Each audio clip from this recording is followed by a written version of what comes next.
আসসালামু আলাইকুম বন্ধুরা, আপনার সবাই কেমন আছেন? তাই অ্যানিমাল লাভার চ্যানেলে লালি যেহেতু ডিম পেড়ছিল, আমি একটা সমস্যায় পড়ছিলাম যে মুরগি যেখানে ডিম পারে ওই জায়গায় ডিম একটা করে দিয়ে রাখতে হয়, না হলে ওরা ডিম দেয় না। এই যে সমস্যাটা পড়ছিলাম যে প্রতিদিন ডিম পারতো আবার নাও পারতো, ওই সময় দিয়ে রাখতে হতো, ডিম নষ্ট হয়ে যেত। এই জন্য বাজার থেকে একটি ডিম কিনে আনছি, যেটা হলো প্লাস্টিকের। কবুতরের ডিম ছোট থাকে, কিন্তু মুরগির প্লাস্টিকের ডিম পাওয়া যায় না। আমি একটা কিছু জানি, মুরগিরা সাধারণত ডিম দেখলে হয়েছে, ছোট বড় এটা দেখে না, ডিম দেখলে হয়েছে। আর এখন ডিম খুঁজতেছে, অনেক ডিম খুঁজতেছে, চেষ্টা করতে আমি অনেকক্ষণ খাঁচায় বেরোতে চাইতেছে, ডিম না পাইলে অনেক কক করে। এই জন্য এখন ডিম দেখেন কতটা ছোটো খাঁচায় ঢুকে পড়ে।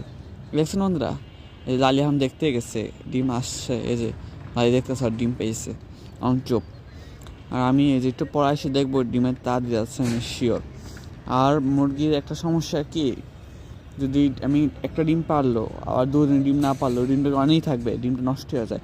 এই সমস্যাটা ছিল আমার কাছে। 2-3টা ওই 15-16টা ডিম দিয়েছে, কিন্তু 2-3টা ডিম নষ্ট হয়েছে, 2টা ডিম নষ্ট হয়েছে।